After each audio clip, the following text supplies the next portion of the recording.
that we learned yesterday. We started with the Mishnah and finished the Mishnah and continued on to the Gemara. We're on page 26, 26b. And the Mishnah, we continued learning in the Mishnah all the different things that happened on Shiva Tammuz and on Tisha B'Av, which are both fast days that the Mishnah mentions. Interestingly enough, the Mishnah does not mention other fast days. It mentions those two. And how did those two come into our Mishnah? So our Mishnah was talking about fast days because of rain and because of other types of, plagues and so on, and tiny ice. And it does mention Ma'amades and Yom Kippur, which Ma'amades were when the Koyanim and when the Yisraelim, who were the Israelites, would fast, who were part of the Maimon of that week, and Yom Kippur, of course, everyone fasts. So the Mishnah did talk about fasting, and the Mishnah seems to continue with the things that happened on Tisha B'Av and Shiva Tammuz. But what about the other fasts? Why does it seem to leave out the other fasts? If you look at the Mishnah, it doesn't seem to be worried about any of the other fasts. There's Asar B'Teves, there's Shiva, there's Tzim Gedalia. Somehow the Mishnah doesn't seem to mention them. It just mentions the Shiva Asar Tammuz and Tisha B'Av. Okay. Now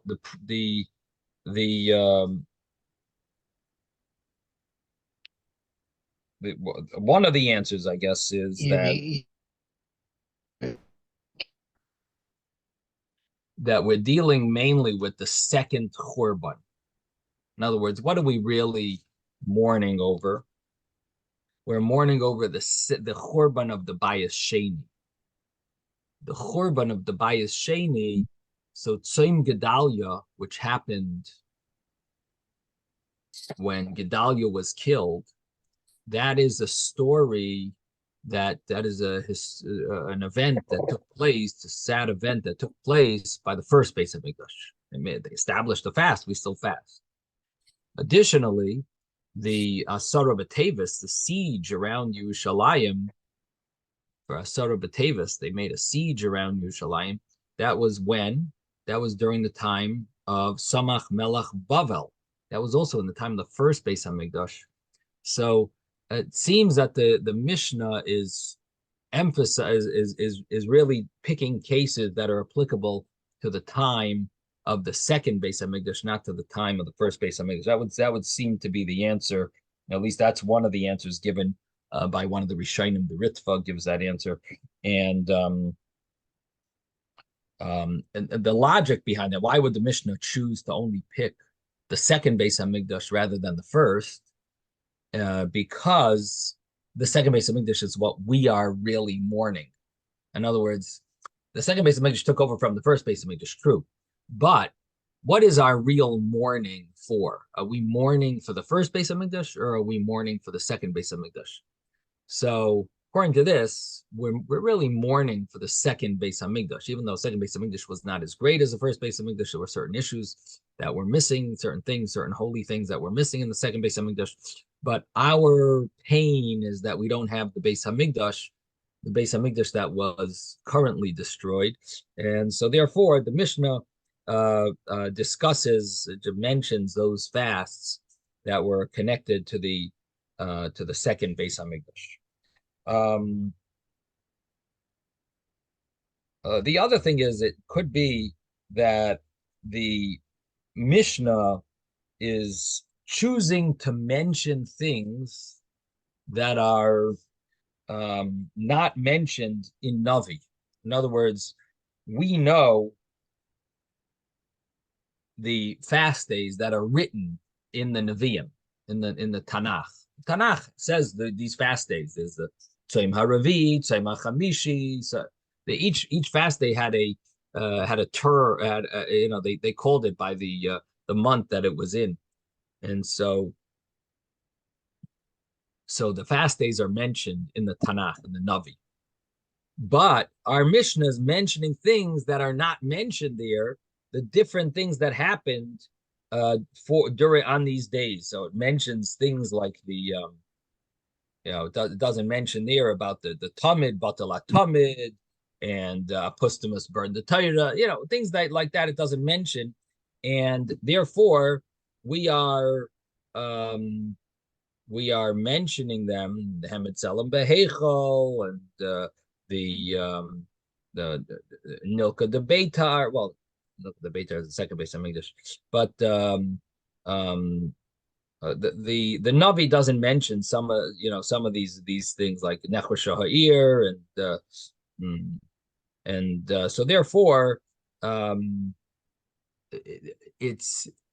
it's mentioned in our Mishnah to add to the points that we know from the Tanakh. We know the destruction of Beis Hamikdash and so on, but we don't know these extra things. So the Mishnah adds these extra things.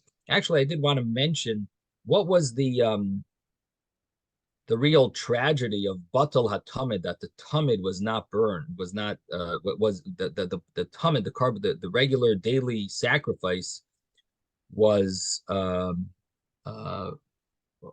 brought. It was abolished. That they weren't able to do it. They stopped bringing the carbon tamid. So it's brought down that in Yerushalayim, Jewish people used to go to sleep every night without any sin, because when they brought the carbon tamid, it atoned for their sins. When they stopped bringing the carbon, our sins started adding up, and ultimately it led to the destruction of the Beis Hamikdash. So not bringing the tamid was really an element of not having atonement for all of our sins, and ultimately leading to the sins piling up and destroying the Beis Hamikdash. So anyway, the Batal HaTamid, that was considered a very terrible thing. We started having sins. The Mishnah then continued and said Misha Nichnas of Mimat and Besimcha, and then we spoke about different things that are prohibited for Tisha B'Av, and then the Mishnah said about the wonderful special days of Chamisha Asar B'Av and Yom Kippur, and at the end of it, it mentioned the pasuk. And the pasuk, this is the end of the Mishnah that we've been on for a few days already. The end of the Mishnah mentions a pasuk, and that pasuk, of course, it's poetic a little, and it mentions that the go out and tze'ena ure'ena and see.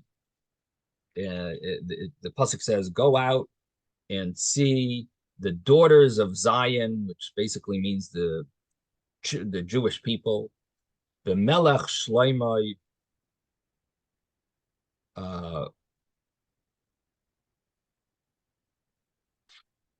for King Solomon, which basically refers to Hashem. Ba'atorah she'itra lo imai, with the crown that his mother crowned him, and it says over there on his chasana day and on the Yom Simchas Liboy. So the simple understanding is that this is all referring to Yom Kippur. That Yom Kippur was a day called Matan Torah. It's the day of joy, Simchas Liboy, where the Yom Kippur was a day that the Beis Hamikdash was inaugurated, because in the time of King Solomon, when they inaugurated the Beis Hamikdash, they did it for 14 days, and included in those days was Yom Kippur and Sukkot.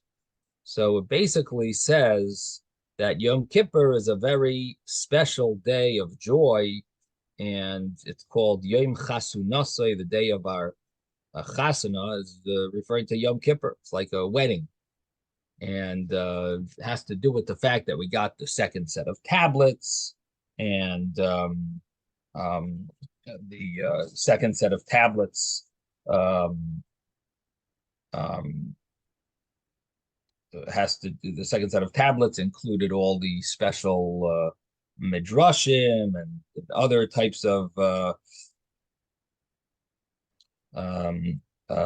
Torah, Baal Shebal Peh. In other words, the oral Torah was really given to us.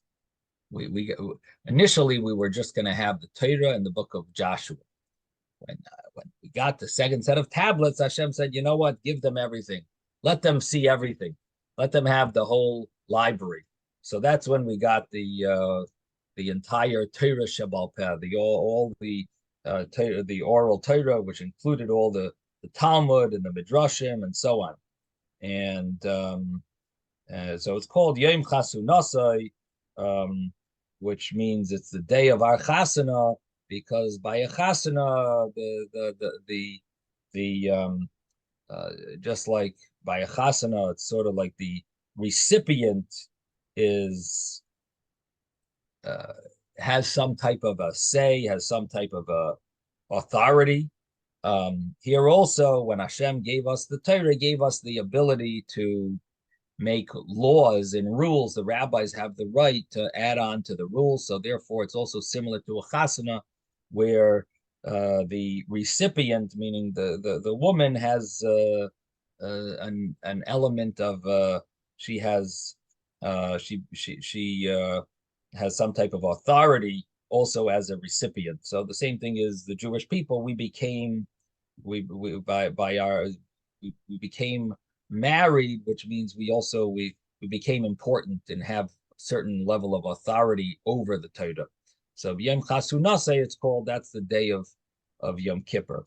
So in other words, the Mishnah is mentioning these great days, the day of 15th of Av and the day of Yom Kippur. And the Mishnah mentions that it's actually called the day of our Chasana. And it's also called the day of our Simchas Levi because we built the Beis Hamikdash on Yom Kippur, because it was inaugurated on Yom Kippur. Now, you could really ask, okay, so there were 14 days that the Beis Hamikdash was inaugurated, and one of those days is Yom Kippur. Why does that become the day of Simchas Levi? Why is that so unique? The other days were also very special. They were inaugurated days. You know what I mean? There's 14 days. One of them is Yom Kippur. Okay. So why are we considering Yom Kippur to be the day of Simchas Levi, the day of joy, and not all the other days? So seemingly the understanding is that when you inaugurate the Beis Hamikdash, how do you inaugurate it? It's inaugurated by doing the service there. What service in the Beis Hamikdash was done in the Holy of Holies? Anything? Not really. But on Yom Kippur, they actually did the service in the Holy of Holies. So when was the full inauguration? They celebrated 14 days, but one of the most important days of that inauguration was Yom Kippur, because that was the day they actually did hands-on the service in the Beis Hamikdash Holy of Holies. So that day took on a greater element of inauguration. Even though it doesn't say it in the verses, it just says that they celebrated for 14 days, but logically, there was an element of inauguration that took place on Yom Kippur that was unique and different than the inauguration that was part of the celebration. This was a real inauguration, and that's the Yom Simchas Levi. That's the day of the joy of the Beis Hamikdash. Now, I mentioned that the Maharsha has another pshat here, and the other pshat is that this is referring to the 15th of Av. And that makes sense because the Mishnah is trying to talk about both days, Yom Kippur and Chamisha Asar B'Av and the 15th of Av. And if that's so, the proof at the end of the Mishnah would make sense. It's going on both. So the only problem was, how is the Simcha? How is that the day of Simchas Levi, which the Mishnah calls it the day of the building of the Beis Hamikdash? How do you want to translate that into the 15th of Av? So one of the explanations was, well, if you look at the holiday of the 15th of Av, there were certain things that were connected to the Beis Hamikdash, so it's called the building of the Beis Hamikdash. But the other interpretation that we mentioned yesterday was that the Yom Simchas Levi, the day of rejoicing, is called the time of the building of the Beis Hamikdash, and that's considered the 15th of Av because the third Beis Hamikdash has some type of segula that the third Beis Hamikdash is going to be rebuilt on the 15th of Av, which is an interesting idea. Of course, we know that Nisan is when we're supposed to be redeemed, or Tishrei was supposed to be redeemed, but there seems to be some source that the third Beis Hamikdash will actually be built on the 15th day of the month of Av.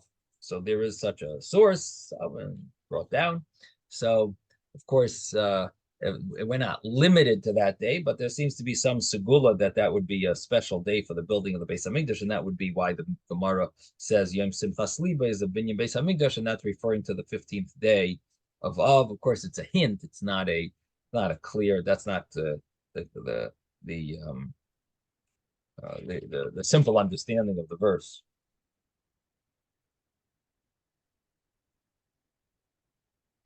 Okay, so the Gemara then said that there's three times brought the Mishnah about the three occasions when the Koyanim, they do the Berchas Koyanim, they lift their palms and bless the people, and they do it four times on each of these days of these. They do it four times, and those by all the prayers on these days, the Taanis, Ma'amadais, and Yom Kippur.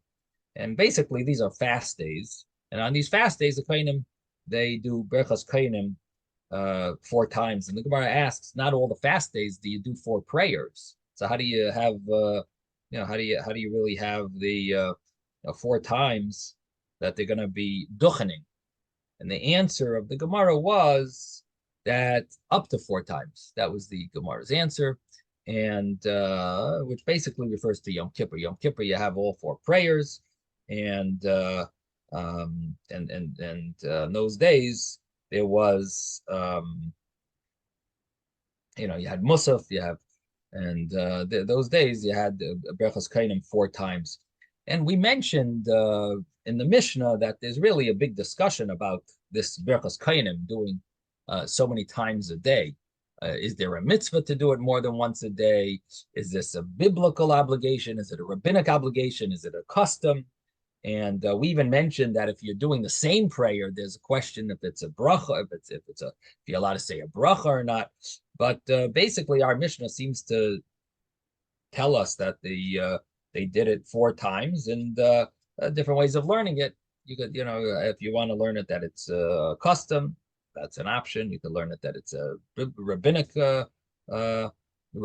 obligation, or you could even learn that it's a biblical obligation. Basically, there's difference. As I mentioned, there's a lot of arguments between the commentaries on these in this Mishnah.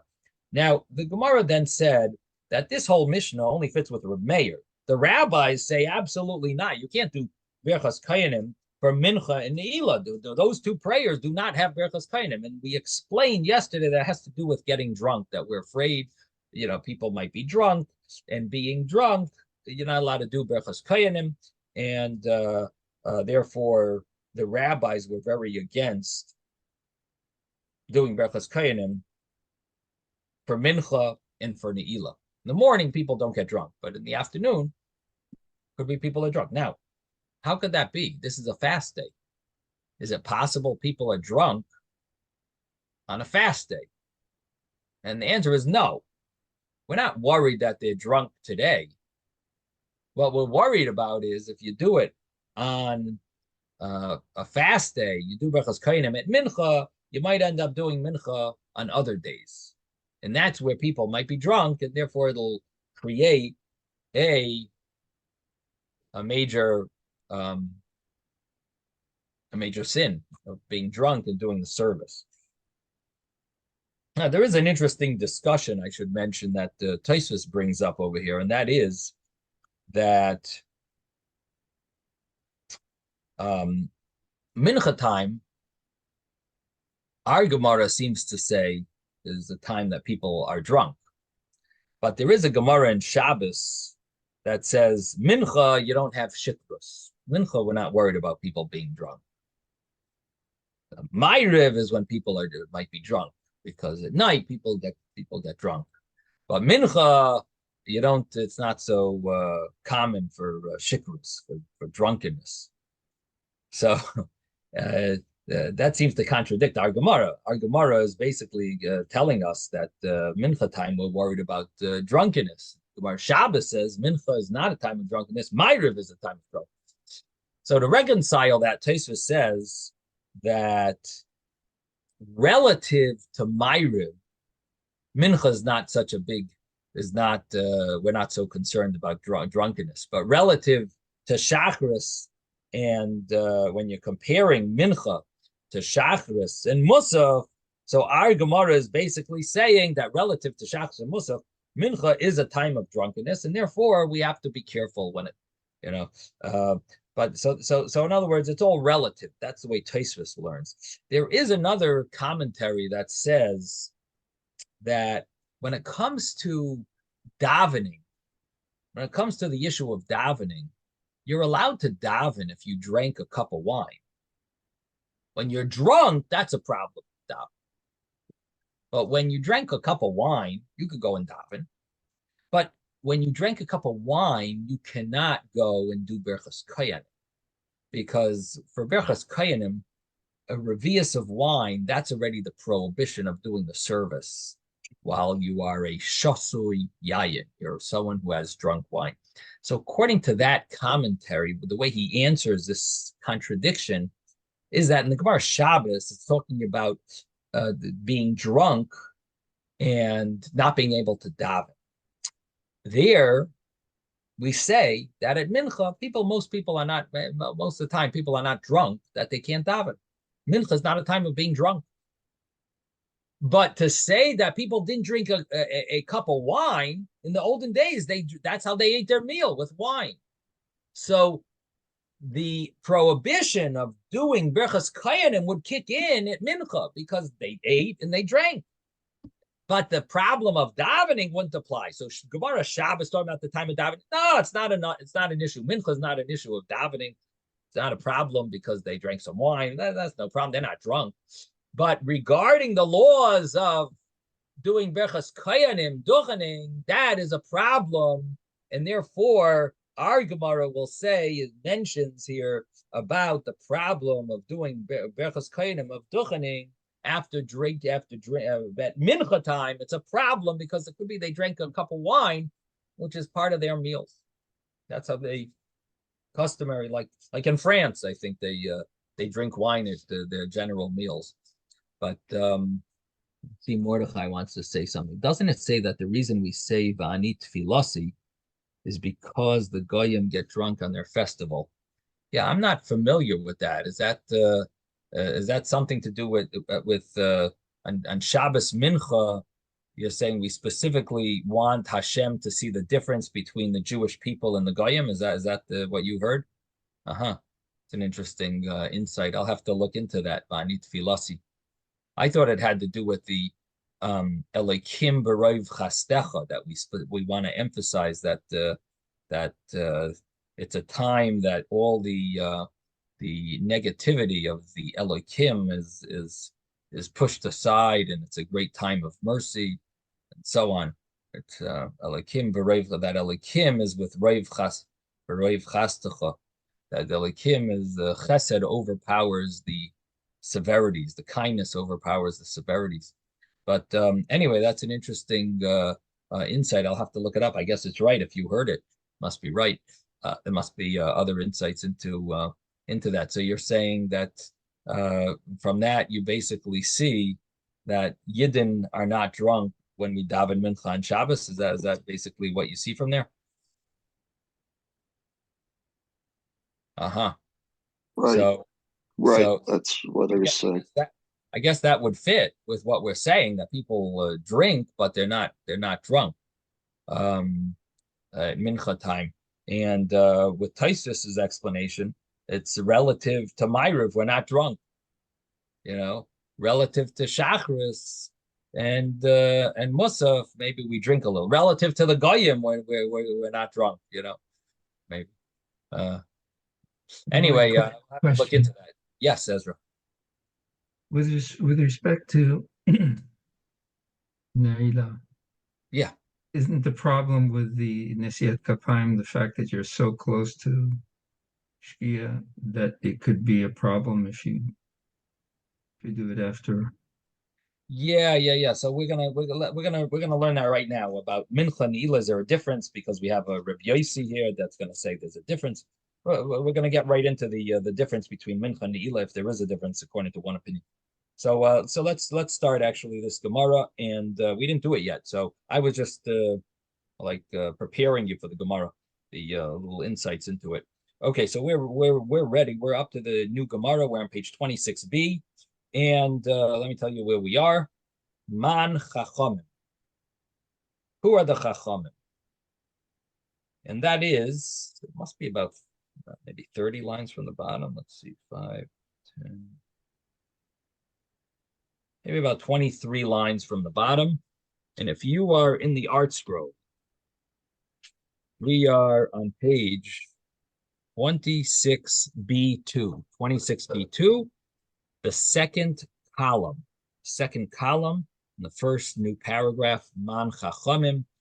Who are the Chachamim? The Gemara wants to know. We just said that the rabbis hold that you don't do the priestly brachas, you don't do the berachas kayanim at mincha and ne'ilah. And so who are these Chachamim that hold that we don't do it? Reb Meir says is our Mishnah. That's our Mishnah. You do the Berachas Kayanim in all the prayers. But the Gemara said that our Mishnah follows Reb Meir, but the rabbis argue. So who are these rabbis? What's the name of what's their where do we find them? Where do you find them being quoted? Well, the Gemara brings a brisa. The Gemara says Reb Yehudahi. This is the rabbis. The opinion of the rabbis is really the opinion of Reb Yehuda, and it's quoted in a brisa. The Tanya, because we learned in a brisa. Again, we're on page 26b. If you have the articles, 26b2, 23 lines from the bottom. The Tanya, because we learned in a brisa, Shachris, Umusaf, Mincha, Uneila. All 4 prayers. Kulon Yesh Behen Nesias Kapayim. All of them, we do the duchening. Different Reb Meir, these are the words of Reb Meir. Rabbi Yehuda says, Shachris, Umusaf, Yesh Behen Nesias Kapayim. Shachris and Musaf, they do the Berachas Kayanim. Minchu Ne'ilah Ein Ben Nesias Kapayim. So we have Rabbi Yehuda. We now have the name of the author of this opinion, the source of this opinion. His name is Rabbi Yehuda, and he says that Shachris and Musaf have the priestly blessings. Mincha and Ne'ilah, we don't have the priestly blessings. Now, I should really mention to you, because many of you are probably confused, in our holidays and in our davenings, we hardly ever do the Berachos Kainim. We only do it on holidays. And here, the Gemara is talking about like daily, and we're going to be doing a few times a day. So basically, what it boils down to is that the Berachos Kainim has to be done at a time of joy, great joy. And for some reason, Ashkenazic people don't always have that joy. Sephardic people, they do the duchening every day. They do it all over the place. And seemingly their rabbis never stopped the Berachos Kayanim from the way it was initially. In other words, it was always done and it never stopped. Why? They are able to have joy. They're the lively people. But Ashkenazic, which we call Kalta Litvaks, cold Lithuanian Jews, or Ashkenazic Jews, German Jews, whatever the Ashkenazic, wherever we come from, we are not as joyous as we should be. And if you're not joyous, you can't do the Berachos Kainim. The Kainim can't bless us if they're not in a state of joy. So the rabbis said that when should they bless us? Only when they're on a holiday, which is we're in the state of joy, that's when they can now fulfill this mitzvah of Berchas Kainim. They're in a state of joy. And when on the holiday? Not at the Shacharis prayer, but at the Musaf, they're about to go home and eat and celebrate the holiday. So that's when they do the Berchas Kainim. And they're in a state of joy, they can do the Berchas Kainim. But on a regular weekday or a regular Shabbos, they're not in a state of joy. Why not? Because on Shabbos, they're thinking about maybe how they're not working and this problem and that problem, and during the week it's they're going to lose time from their work and so on. So it wouldn't be a state of joy if they would do Berchas Kayanim. It would not be in a state of joy. So therefore, the Ashkenazic communities, we don't do Berchas Kayanim only on the holidays. But this shows us the uniqueness of the Sephardic Jews, that they seem to be able to celebrate and be joyous and happy, all year round, all times. They have simcha, and they could do Berchas Kainim. We can't. So so our Gemara is before the rabbis, the Ashkenazic rabbis, basically put a stop to the Berchas Kainim. So in those days, there was Berchas Kainim on a daily basis, and on fast days, there's a discussion if it was more than just once. It could be that they did it at Mincha, which our Gemara is discussing, and on Shabbos, we would do it twice. Shachris and Musaf, which I think in Eretz Yisrael, I believe they do it twice when they do the Berchas Kayanim on Shabbos. If I'm not mistaken, they do it at Shachris and at Musaf. So Ezra just confirmed that. So basically, this is where our Gemara fits in, and it's not a contradiction to what we do. It's just that our tradition changed because of the issue of not being besimcha enough. So our Gemara now is saying this, bringing a brisa. The brisa has 4 tefillos. When do we have these 4 tefillos? Well, Yom Kippur would be an example of these 4 tefillos. So on Yom Kippur, that would be an example. Reb Meir would hold you do Berchas Kainim at all 4 prayers on Yom Kippur. Reb Yehuda would say, no, we'll do it Shacharis and we'll do it Musaf, but not at Mincha or Ne'ilah. Now, Reb Yosi says, Ne'ilah yesh b'nasiyas kapayim, Mincha ein b'nasiyas kapayim. Ne'ilah, you do nasiyas kapayim, you don't do it at Mincha. So he has a intermediate opinion that you could still do it. Ne'ilah, you just don't do Mincha. That's what Reb Yosi holds. Now, for my komifligi, so what are they arguing about? Reb Meir says, Kol yoim taimamai, all days. What's the reason? Like parshu kani yadayu b'minchasa, that the kainim do not spread out their hands at mincha time. Why don't they do berachas kainim on a regular basis, on a daily basis at mincha time? Mishum shichros, because of drunkenness. Ha'idna, today, on the fast day, which would be Yom Kippur, Ma'amados, was when the groups of people, of Israelites, would that the representatives would fast that whole week. They would eat at night, but they would fast from Monday through Thursday. That was the Ma'amados. And also on fast days, fast days for rain, let's say. And so now, or the truth is, even Yom Kippur, even Shiva Tammuz and Tisha B'Av and other fast days, like official fast days, not just the temporary fast days, even the established fast days. The fact is, on these fast days, leka shikrus, there is no drunkenness. So if the whole problem is drunkenness, and there's no drunkenness because people are fasting, so Reb Meir says, on a fast day, go for it. Do all 4, do all the prayers, do mincha, do ne'ilah. So you could do them. You could do all the prayers on a fast day. Now, Rabbi Yehuda says, Shachris Musaf, Dechol Yoima, the Shachris and Musaf of every day, Loi Shchiach Shichrus. It's not often, not common to have shichrus, that you would have drunkenness. Loi Gozru B'Rabbanan. So the rabbis didn't decree against doing Birchas Kainim, the blessing of the Kainim for Shachris and for Musaf. Shachris and Musaf, you can do it. Go for it. Do Birchas Kainim. Duchen. The rabbis had no problem. Mincha Ne'ilah, but Mincha Ne'ilah Dechol Yoima of every day, Shchicha Shichrus. It's often that there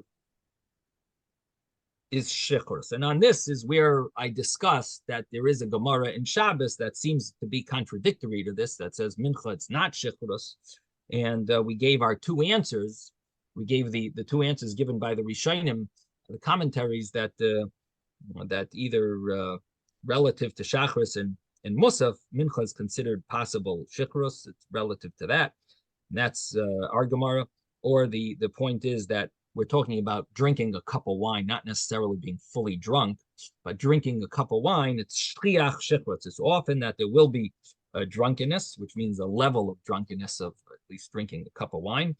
And Gazru Rabban on the rabbis decreed.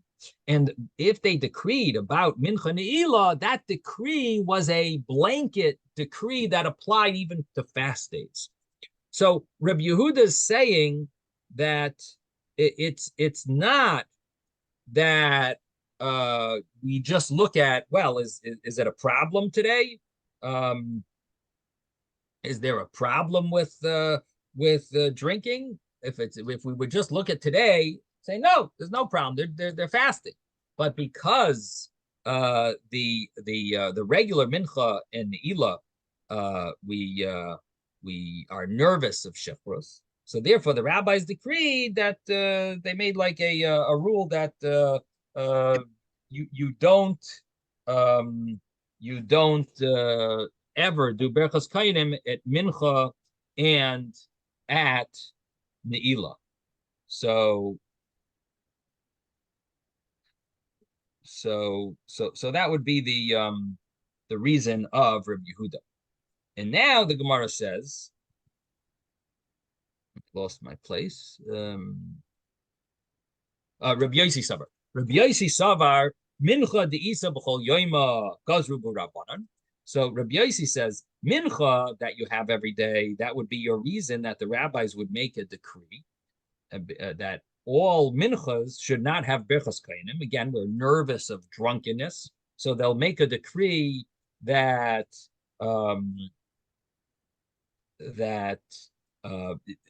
fast days should also not have duchening, because to make it compatible with all the other and comparable to the other minchas year round.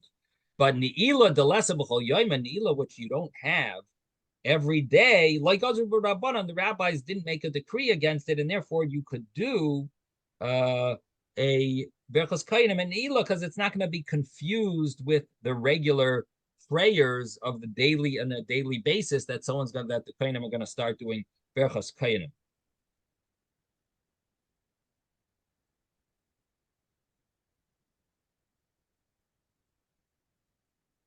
Rashi gives a whole little rule about the berachas kainim is similar to the avodah, which we'll soon see really in the Gemara. But if you want to read it in Rashi, Rashi says, Kol yoima, my time, what's the reason all year round, every day, we don't do the berachas kainim? So Rashi says, Kol yom shchicha be'shichrus, all days it's common to have drunkenness, shekvar soad, because the person ate already, the zimnin demashcha suudase, and often his meal will be extended, umeshtaker, and he will get drunk. Uparish yodi bahadi chamre, and he will spread out his hands while he has wine. The kohen shasu yayin, and a kohen that drank wine is also lisos kapav, is prohibited to do the duchening. Shenem, as it says, yayin v'sheicher al teish, wine and old wine he should not drink. But vayachem, when he comes to the oil moyed, which is the tabernacle or to the mizbech. And the Nesias Kapayim is Me'ein Avoida. Nesias Kapayim, doing the Berchos Kainim is Me'ein Avoida, is like the Avoida. So what Rashi added over here was that what exactly are we worried about? We're worried about the meal of Mincha, he might have drank wine, and he'll basically be prohibited to do the service, and that's the verse of Yayin v'Shechar al Teish, which it says right after the death of Nadav and Avihu in the Chumash, where they brought a fire that was not asked from them. They brought some type of a Aish, Zara, a foreign fire in the Holy of Holies. And according to one of the understandings is Shasui Suya Yaya Nifnasul Amigdash, they entered while they were drunk. And then the Torah says, don't be drunk when you're doing the Avodah. And so that is the source over here of not doing duchening, which is similar to doing the Avodah in the Beis Hamikdash, doing the service in the Beis Hamikdash, is not doing Berchos Koyanim, duchening while one is drunk. So the Gemara here basically told us that there's a concept of making a gezerah, a decree against doing Berchos Koyanim on fast days, even though no one's drunk, because of other days of other minchas the rest of the year. And so therefore there's either a decree not to do it at mincha and ne'ilah, or there's a decree not to do it at mincha. But ne'ilah is different because ne'ilah we don't have on a regular day. So there's room to be, there's a little leeway over there, ne'ilah. And Rabbi Yossi says, okay, so ne'ilah, you can do Berchos Koyanim. So bottom line is there's three opinions here, Reb Meir, Reb Yehuda, and Reb Yossi. Now the Gemara says, Amar Reb Yehuda, Amar Rav. Yehuda says the name of Rav. Actually, before we do this, I should just mention, there are one of the most common mistakes that a chazan makes when they repeat the Shemona Esrei is Elokeinu. Very, very often, a chazan forgets to say Elokeinu, and you always hear someone in the front, the rabbi or someone who likes correcting, always is screaming out Elokeinu, or Berchos Koyanim, and so basically, when do we add that in our Chazaras Hashatz? When is that added in the repetition? That is added in the repetition on days and at times that we're supposed to do the real Berchos Koyanim. We don't do it because we are Ashkenazic Jews, or there is no Kohen or whatever. But because it officially should be done, so we say the Elokeinu. But on prayers that you don't say Berchos Koyanim, in other words, let's say we were at a time of Simcha, let's say it was a holiday, prayers you don't say the Berchos Koyanim, the duchening. So if we're not going to duchen, and we're going to just have a chazan repeat the Shemona Esrei without the duchening, those days we're not going to say the Elokeinu. And that's why on a daily basis, when do you add that extra paragraph of Elokeinu, which is the chazan saying, give us the bracha that the koyanim bless us with? In other words, we're not doing the duchening, we're just saying about the duchening that the barchenu, bebracha am shaleshes b'Torah, give us that bracha of the koyanim. We ask Hashem for that bracha. So when is that added? Only at times when officially Berchos Koyanim should be said. So only at Shacharis on a regular day. At Mincha, you're not supposed to say Elokeinu. The Chazan doesn't say Elokeinu because that's not a day that Berchos Koyanim should really be recited. But on a fast day, what about a fast day? That's when officially we should be saying maybe Berchos Koyanim. Why? Because on a fast day, there is no drunkenness.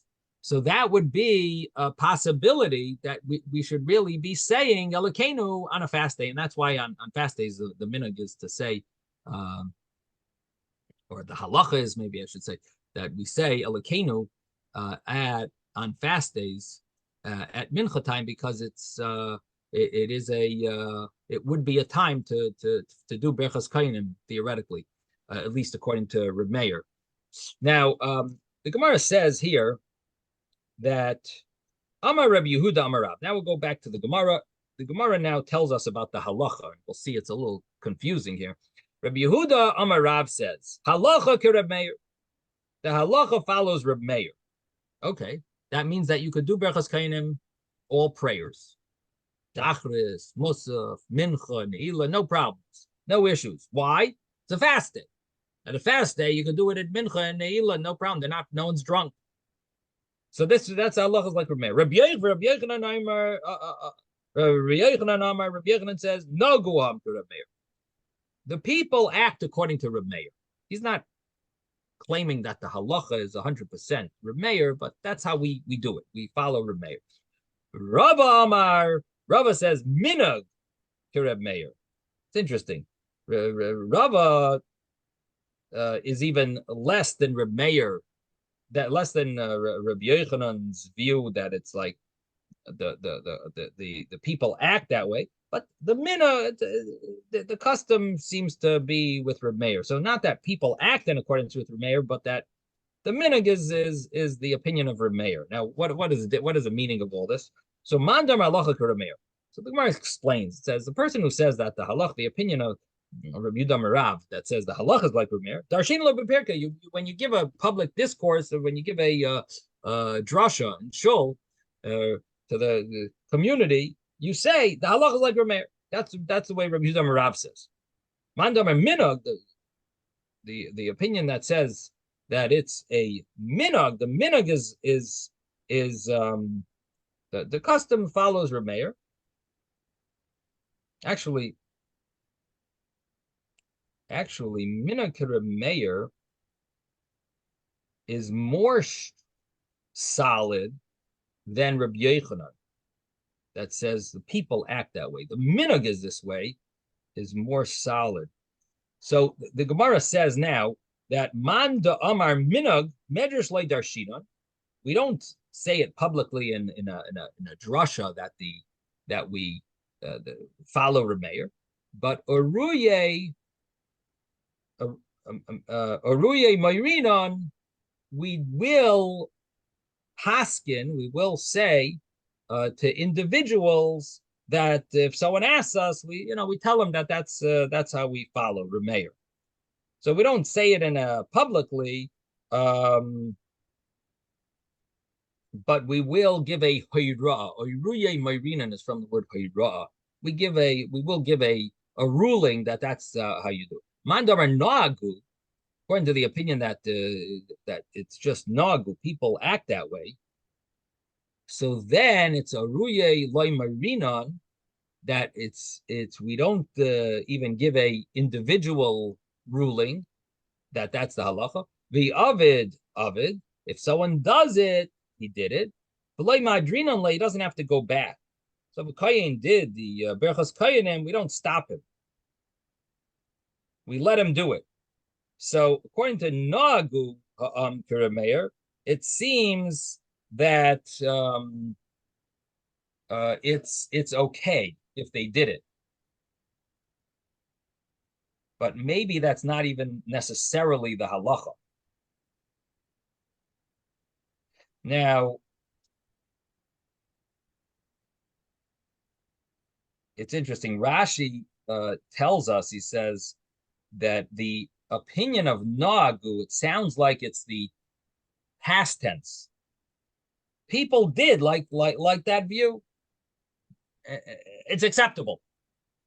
So according to this, it's not that it's a minhag, that it's a kosher minhag, but they did it, it's okay. This is not the minhag. So the way it worked, if you want to know these three opinions, so Rabbi Yehuda Rav says this is the real halacha. Rava, who's the final view, says no, this is the minhag, this is the custom. Don't go in paskin that's the halacha, but there's a solid minhag to do it, to follow this. And Rabbi Yochanan says some people have done like this. People have done like this. it was okay. So, in other words, according to Rabbi Yochanan, it sounds like maybe the halacha is not like Rabbi Meir, but b'diavad, if you did it, we'll let it go. We'll let it fly.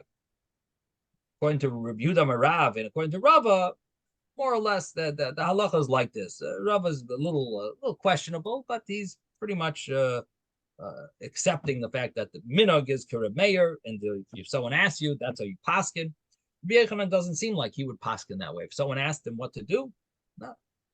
People did it that way. They ask him, "What do I do now?" Don't protest. If they said berachas koyanim at mincha, Rabbi Yochanan would say, "Okay, just keep quiet. Let him do it.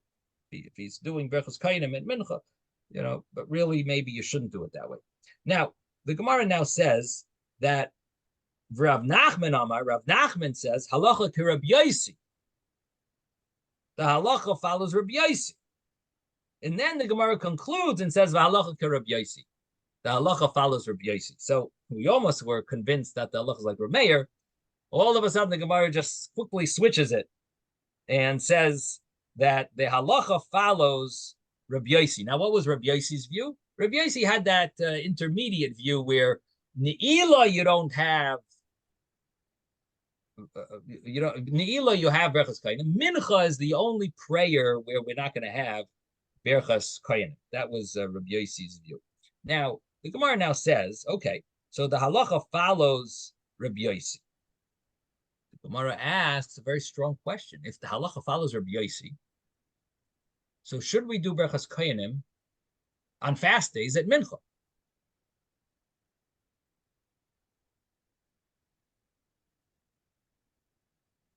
Well, Rabbi Yosi holds that at mincha is the one prayer that we're afraid of drunkenness, and we make a comparison to the regular weekday mincha, and basically we say don't do berachas koyanim. So why do we do berachas koyanim at mincha? So the Gemara asks, well, idnan today, nowadays, my time of parse kahani yodayu. Why do the koyanim spread out their hands?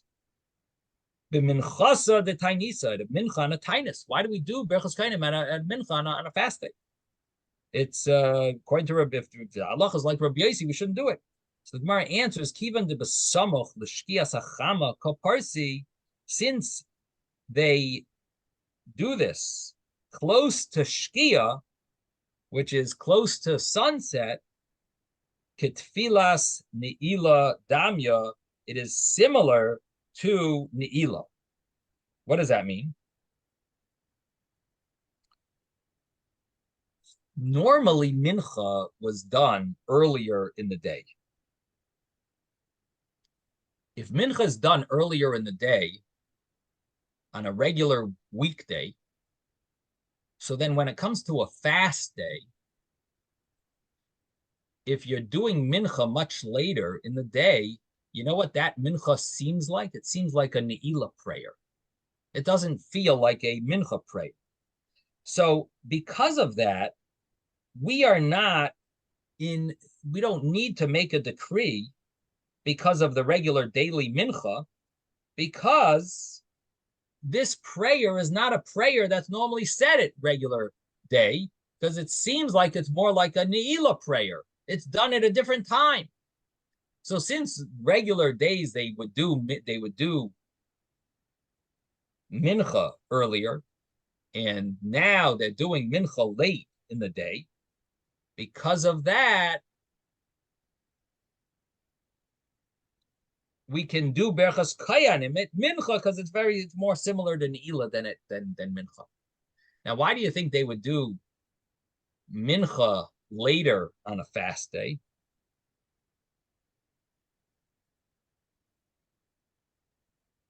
Just practically, why would mincha normally be later on a fast day? You don't want to bring people back to shul. They have to come three times. And they have to walk. They didn't have cars in those days. It's a schlep. And it's hot out.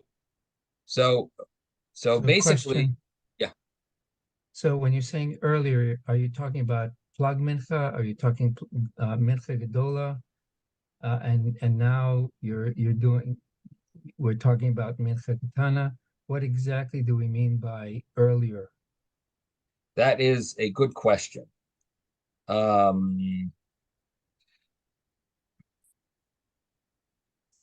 Mincha Gedola is a half hour rabbinical after Chatzot. Plag Mincha is what, 2.25 hours Well, before. Plaga Mincha is the conclusion is that it's half of Mincha Kitana. So Mincha Gedola is at 12:30 on a regular day, 6 to 6, 6 a.m. to 6 p.m. So Mincha Gedola would be 12:30. Mincha Katana would be 3:30. And Plaga Mincha would be in between 3:30 Okay. and 6 o'clock, which would be 4:45. 4:45 would be Plaga Mincha because it's half of Mincha Katana. Now, there's a famous argument if it's appropriate to daven mincha, it's for sure kosher to daven mincha at 12:30. For sure acceptable. But is that the appropriate time? Is that the preferable time to daven mincha? So it seems to be a machlekes. I know the Rambam is one of the opinions about it, who has a say. Anyway, one opinion is that yeah, 12:30 is fine. You can daven. The other opinion is no, you're really not supposed to daven.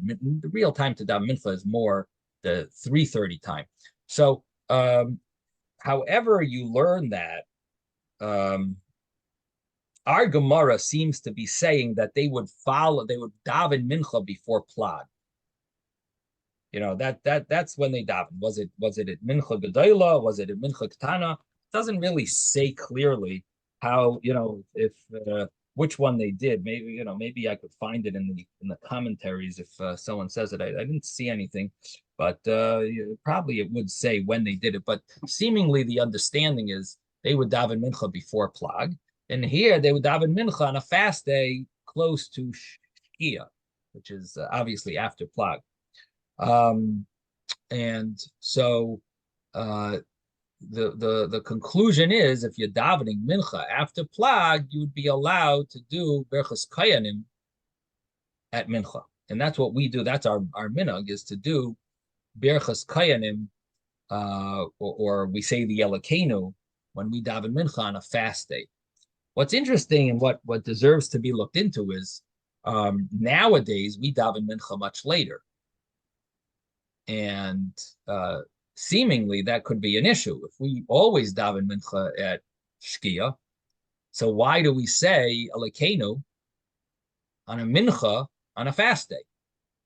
And I would assume in Eretz Yisrael on a fast day they do the real berchas kayanim at mincha. And if so, if they do the real berchas kayanim at mincha, seemingly that would be surprising because we daven mincha, and probably there's many shuls, the Sephardic shuls that daven mincha on a regular day at near shkia time, and then if they're davening mincha on a fast day, that would seemingly be, an issue, an area where it's interchangeable, where someone, there could be a mistake in the daven, and they would do berchas. They would do the berchas kainim. It could be a mistake, and then they would do it during the regular day.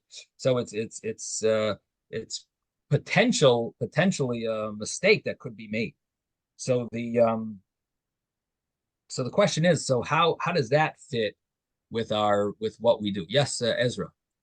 Okay, so just for people to understand, these Fardim normally begin with Lamnatseach, and they also say, the Ketoret and everything else. So that's normally at least 10 minutes extra. And they back up the time so that they don't start 10 minutes before Shkia, but they actually start maybe 15 minutes per, possibly 20 minutes. And they just make it by the skin of their teeth if there is someone who's going to ducha. So I don't, I just want to clarify the fact that in the times that I've seen it also here as well, they start before the normal 10 minutes till shkia to daven mincha. and I think they normally get the duchening in time. My problem has always been on Yom Kippur when you get close at Ne'ilah, where you have to daven, and I invariably say something, and everybody basically said, "Don't worry about it. It's all right." So other people who basically know better than I, if they say it's okay, I have to go by what they tell me. So Mhm. So and for me it's important. As a Levi, I have to wash their hands, and I have to uh-huh, make sure that it's done as quickly as right, possible so that they get up there and duchen at the right time. uh-huh.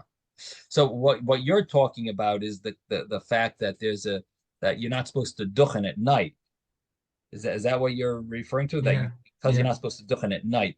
So we didn't really get into that so much, even though our Mishnah does have a hint to that, what you're talking about, and that is where the Mishnah says, the first part of the Mishnah says, Arba pa'amim bayoim, which is the second line in the Mishnah. It said 4 times by day.